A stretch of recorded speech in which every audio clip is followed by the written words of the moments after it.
Halo teman-teman semuanya, gimana nih kabarnya? Semoga tetap sehat selalu ya. Oh iya, pada video kali ini saya ingin mencoba untuk menjelaskan sedikit mengenai sebuah materi yang membahas tentang presentasi ilmiah. Namun sebelumnya saya ingin memperkenalkan diri saya terlebih dahulu. Perkenalkan, nama saya Rizkyla Yulita dengan NIM 6820200028 dari jurusan Sistem Informasi Universitas Kristen Satya Wacana. Oh ya nih teman-teman, sebenarnya kata presentasi itu sendiri bukan suatu hal yang baru lagi ya untuk kita semua, terutama untuk kita sebagai seorang pelajar atau sebagai mahasiswa atau mahasiswi seperti saya atau Anda mungkin yang menonton video ini, untuk para pengajar juga, bahkan untuk mereka yang sudah terjun dalam dunia pekerjaan, terutama untuk mereka yang bekerja dalam bidang perkantoran, pasti sudah tidak asing dengan namanya presentasi. Dan sebelum lebih lanjut untuk membahas materi yang saya angkat di video kali ini, yuk kita kenalan dulu dengan dua topik utama yang akan menjadi highlight di video ini. Topik pembahasannya yang pertama adalah bagaimana sih cara membuat PowerPoint itu sendiri sebagai bahan untuk presentasi. Yang kedua, bagaimana sih cara presentasi yang baik dan tidak hanya baik nih di sini, namun juga efektif. Namun sebelumnya kita ke pengertian yuk. Pengertian dari presentasi ilmiah itu sendiri merupakan suatu kegiatan yang biasa dilakukan di dalam dunia perilmiahan yang sebenarnya memiliki tujuan, yaitu untuk menyampaikan sebuah informasi penting dari sebuah karya ilmiah yang telah melewati tentunya berbagai observasi atau penelitian dan harus sudah dikemas terlebih dahulu sedemikian rupa sebelum nantinya akan diberikan atau dipresentasikan kepada banyak orang atau audiens di luar sana. Dan kita masuk ke poin yang pertama, yaitu cara membuat PowerPoint. Di bagian ini kita bisa menerapkan yang namanya 3P. Apa sih 3P itu sendiri sebenarnya? Yuk, yang P pertama itu adalah persiapan. Tentunya untuk melakukan segala sesuatu kita harus melakukan yang namanya persiapan terlebih dahulu biar terasa lebih matang. Yang kedua adalah pembuatan, dan yang ketiga baru pengulangan, yaitu berfungsi untuk mengoreksi lagi apakah sudah benar, apakah masih ada kesalahan. Yuk kita masuk yang P yang pertama, yaitu persiapan. Di persiapan ini pertama kali kita bisa melakukan yang namanya menentukan. Apa yang harus kita tentukan? Tentunya materi yang akan diteliti nantinya atau yang akan dipresentasi nantinya, beserta pokok-pokok pikirannya. Yang kedua, kita bisa nih yang namanya mengumpulkan atau mencari. Apa yang harus dikumpulkan atau dicari di sini? Tentunya bahan presentasi. Bahan presentasi itu bentuknya bisa macam-macam loh. Bisa teks, bisa gambar, bahkan bisa video, juga bisa beberapa referensi mengenai grafik. Karena biasanya dalam sebuah karya ilmiah itu setelah melewati observasi atau penelitian akan dihasilkan sebuah data-data yang biasanya itu berupa angka atau kumpulan angka gitu, dan bisa disebarkan nanti melalui grafik. Dan kita masuk yang kedua, yaitu pembuatan.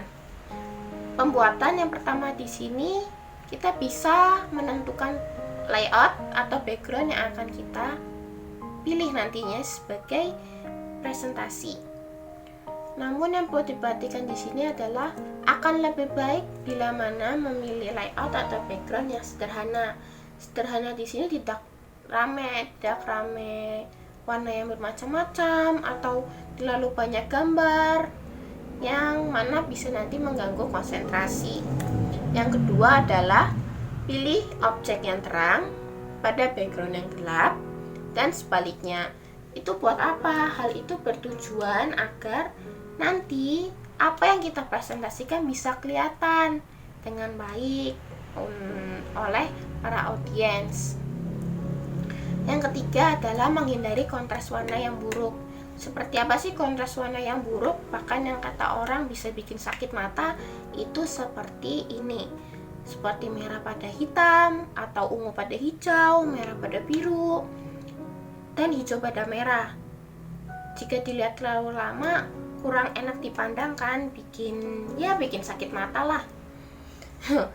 Kita masuk ke selanjutnya. Pembuatan yang kedua itu kita bisa perhatikan font.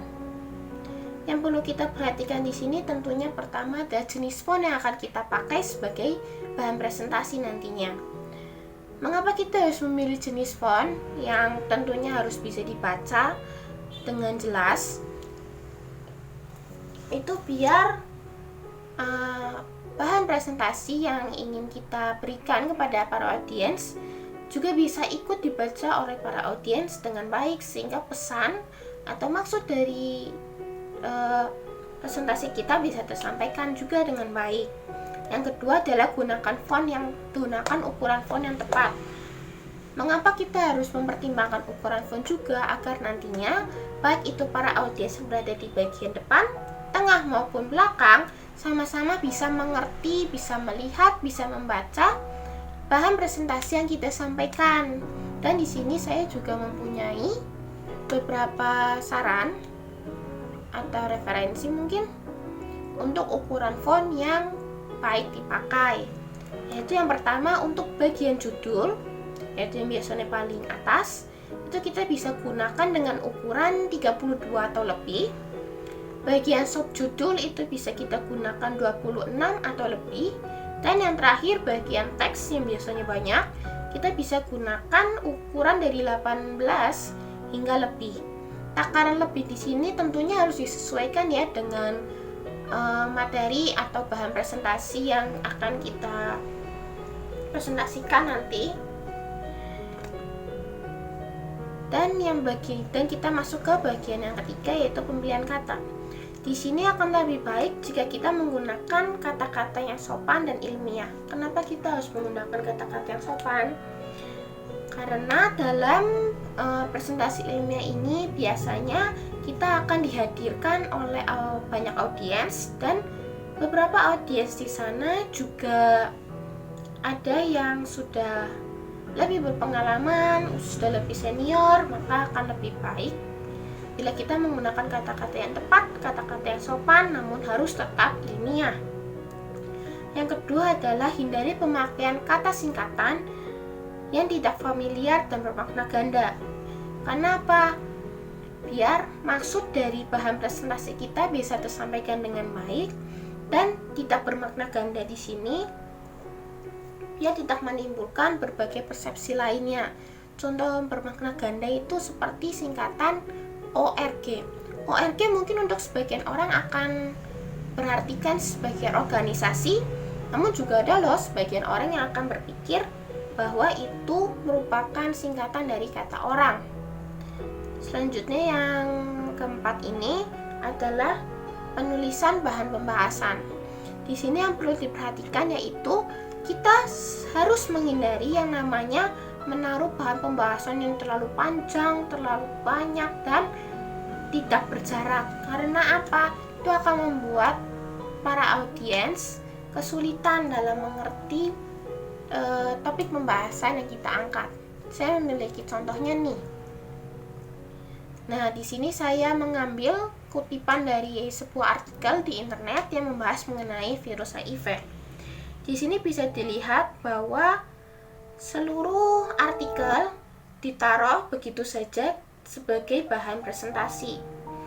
Dan menurut banyak orang nih, 80 hingga 90% para audiens yang disajikan dengan kumpulan materi seperti ini yang mana tidak melalui bahan kemas yang baik, hanya langsung ditaruh begitu saja materinya, akan menjadi 2 kali lebih cepat untuk merasa bosan. Dan begitu pula untuk para presentatornya, presentator yang menggunakan bahan pembahasan seperti ini secara tidak langsung hanya akan membahas bahan pembahasan ya apa adanya, tidak menggunakan teknik improvisasi yang mereka miliki, yang seharusnya mereka gunakan. Mereka akan membaca dari titik, dari kata pertama hingga kata terakhir dengan wujud apa adanya, tidak singkat jadi kesan bertele-tele. Namun akan berbeda bila kita sajikan dengan bentuk seperti ini, bentuk PowerPoint. Namanya kan juga PowerPoint ya, bukan Word. Jadi akan lebih baik bila digunakan PowerPoint. Dan untuk menggabungkan topik dari poin ke poin ini, kita bisa gunakan kita para presentator bisa menggunakan teknik improvisasi kita sehingga dirasa bisa lebih efisien. Selanjutnya di bagian keempat ini yaitu pemvisualisasian. Dalam PowerPoint tentunya tidak semuanya berbentuk teks ya. Kalau teks semua itu namanya Word. Di dalam PowerPoint ini kadang kita juga memerlukan yang namanya gambar sehingga bisa lebih menyatakan apa yang kita maksud kepada para audiens gitu. Nah, visualisasian di sini karena kita biasa mengambil gambar atau video akan lebih baik dengan menggunakan format JPG atau GIF. Dan yang kedua, hindarilah penampilan banyak gambar atau animasi dalam satu halaman. Karena apa? Jika kita memberikan terlalu banyak gambar atau animasi, para audiens itu kebanyakan akan lebih berfokus kepada gambar yang kita sajikan atau animasi yang bergerak yang kita sajikan, bukan ke materi yang udah kita susah-susah cari nih. Dan yang ketiga, hindarilah gambar yang pecah atau tidak jelas. Agar apa? Agar tidak menimbulkan persepsi yang berbeda. Yang terakhir adalah gunakan tabel atau grafik maupun kurva yang memiliki data di dalamnya yang benar sesuai apa adanya, jangan dimanipulasi. Kan namanya karya ilmiah yang sudah melakukan observasi atau pencarian sesuai yang kita lakukan gitu. Nah, seperti ini contoh dari tabel atau kurva yang bisa dipilih apa saja jenisnya, itu tidak masalah. Yang terpenting adalah yang disajikan merupakan data yang benar, tidak dimanipulasi seperti itu. Selanjutnya pada tahap pengulangan ini kita bisa mengulang yang namanya struktur, apakah strukturnya sudah benar dari pembuka hingga nanti penutup. Terus materi dan metode yang kita gunakan apakah sudah sesuai atau berlainan gitu. Nomor 3, pastikan hasil dari penelitian atau pencarian sudah sesuai dengan apa yang kita dapatkan sebelumnya. Yang keempat adalah penulisan. Pastikan penulisannya sudah benar sesuai kaidah kebahasaan serta tidak ada penulisan yang salah atau typo. Selanjutnya kita masuk ke poin yang kedua, yaitu cara melakukan presentasi. Bagaimana sih cara melakukan presentasi di sini? Yang pertama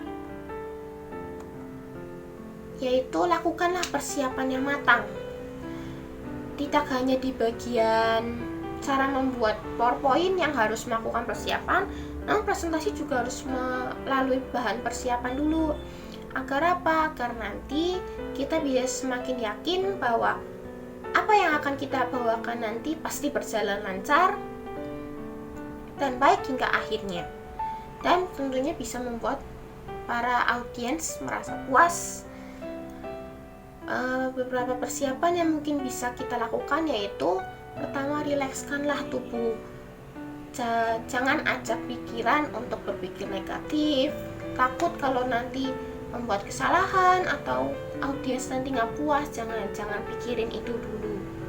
Kita rileks aja, seperti tarik nafas yang dalam, keluarkan pelan-pelan, kita lemaskan seluruh tubuh, dan kita banyak-banyak berpikir positif agar nanti bisa lancar. Yang kedua adalah mengulang. Kita bisa mengulang loh bahan materi kita sebelum kita harus tampil di depan audiens yang banyak. Agar apa? Agar kita merasa semakin mantap untuk melakukan presentasi. Dan yang ketiga, yang juga gak kalah penting, paling penting malahan, yaitu adalah berdoa. Akan lebih baik kita berdoa terlebih dahulu, meminta berkat, semoga bisa dilancarkan untuk presentasi kita nantinya. Yang kedua adalah lakukanlah pembuka yang hebat. Pembuka yang hebat ini haruslah kita lakukan dengan menggunakan power. Power di sini bukan berarti kita sambil marah-marah ya. Namun kita harus lakukan dengan semangat. Karena apa? Menurut para peneliti dan psikolog, 2-3 menit di awal presentasi itulah yang menentukan presentasi kita selanjutnya. Karena apa? Karena di waktu 2-3 menit itu kita akan memberikan suatu kesan pertama pada para audiens. Dan bila mana kesan pertama yang kita ciptakan dan kita bisa ambil daripada audiens adalah kesan yang hebat, kesan yang baik, para audiens akan otomatis semangat pula untuk mendengar bahan pembicaraan kita hingga nanti akhirnya gitu. Terus yang ketiga adalah lakukan kontak dan kenali. Kita harus berani untuk melakukan kontak, biasanya kontak mata. Jangan menghindari tatapan para audiens. Kenapa? Karena itu bisa membuat para audiens berpikir, wah nih orang kayaknya nggak pede nih, atau wah nih orang kayaknya habis melakukan kesalahan nih, makanya nggak berani melakukan kontak mata. Selain itu kita juga harus kenali. Kita kenalilah para audiens kita. Apakah audiens kita itu dari background masyarakat umum atau backgroundnya sudah pernah terpelajar, agar sebelumnya itu kita bisa bisa belajar dulu di bagian persiapan gitu. Karena apa? Setelah kita melakukan kenali dan kontak ini, otomatis kita bisa membangun, bisa memiliki dan bisa menguasai suasana di sana. Sekalipun itu suasana yang baru ya, maksudnya tempat yang baru, waktu yang baru untuk kita. Namun jika kita sudah melakukan kenali dan kontak, kita akan bisa menguasai itu semua, sehingga kita menjelaskannya nanti juga rileks, santai, bukan menjadi sebuah tekanan yang menurut diri kita bahaya, atau kita menjadi takut melakukan kesalahan yang akhirnya malah kita melakukan kesalahan. Dan tips yang terakhir adalah terarah dan sikap. Banyak dari kita yang secara tidak sadar, entah mau itu bahkan di depan, di tengah maupun di belakang, pada saat melakukan presentasi kita mulai kehilangan arah. Seperti pertama membahas tentang A, tiba-tiba kok yang merembet ke yang B, terus kemudian ke C. Nah hal itu yang membuat para audiens tidak suka. Karena apa? Nanti ujung-ujungnya adalah akan terkesan bertele-tele. Nah, para audiens, bahkan bukan hanya audiens aja yang bersangkutan nantinya, namun saya dan kamu juga tidak menyukai hal yang bertele-tele tentunya. Ingin langsung saja ke topik pembahasan sehingga bisa cepat selesai dan kita juga mudah untuk menangkapnya kan. Nah, begitu. Dan itu kira-kira 4 tips utama yang bisa digunakan untuk kalian semua yang ingin melakukan sebuah presentasi di banyak umum. Dan sekian pembahasan dari saya mengenai materi tentang presentasi ilmiah ini. Untuk semua yang telah saya lakukan, saya mohon maaf bila mana ada kesalahan dalam tutur kata maupun penulisan maupun persiapan dalam materi ini. Saya mohon maaf sebesar-besarnya. Dan untuk semuanya saya juga mengucapkan terima kasih untuk kalian semua yang bersedia untuk menonton video ini. Semoga video ini boleh bermanfaat untuk kita semua. Sekali lagi terima kasih banyak. Tuhan memberkati.